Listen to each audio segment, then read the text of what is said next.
তারা আমার মনের কথাগুলোই তুলে ধরেছেন। আমি শুধু বলতে চাই, আগামীর বাংলাদেশটা কেমন হবে? আমি বলি আরেকটা লড়াই হবে ইনশাআল্লাহ। একটা লড়াই হয়েছে ফ্যাসিবাদের বিরুদ্ধে, আরেকটা লড়াই হবে দুর্নীতির বিরুদ্ধে ইনশাআল্লাহ।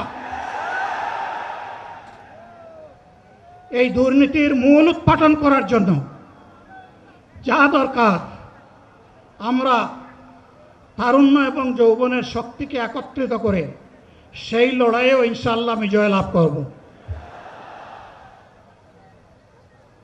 প্রিয় ভাইয়েরা, জামাতে ইসলামী যে দুর্নীতিমুক্ত সমাজ গড়বে তার প্রমাণ কি? তার প্রথম প্রমাণ হচ্ছে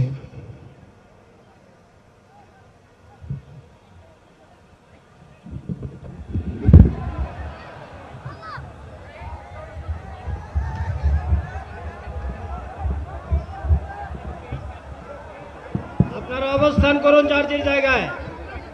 আপনাদের সবকিছু দেখার সঙ্গে জায়গা স্থান পরিবর্তন করবেন না, সবাই জায়গায় থাকেন, সবাই তার নিজ নিজ জায়গায় অবস্থান গ্রহণ করেন,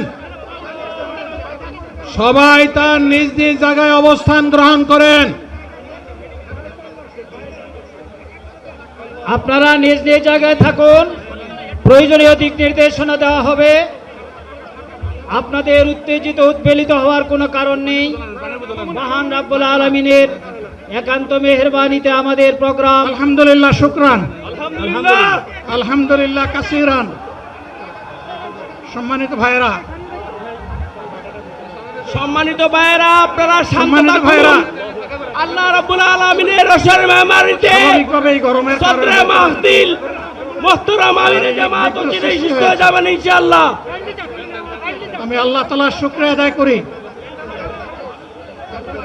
আল্লাহ তাআলার শুকরিয়া আদায় করি আবার আপনাদের সামনে দাঁড়াতে পেরেছি। আমি বলেছিলাম দুর্নীতিমুক্ত বাংলাদেশ ইনশাআল্লাহ সবাইকে নিয়ে আমরা গড়ব। আমরা কথা দিচ্ছি, বাংলাদেশ জামাত ইসলামী যদি আল্লাহ তাআলার মেহেরবানি এবং সরকার জনগণের ভালোবাসা নিয়ে সরকার গঠন করে, তাহলে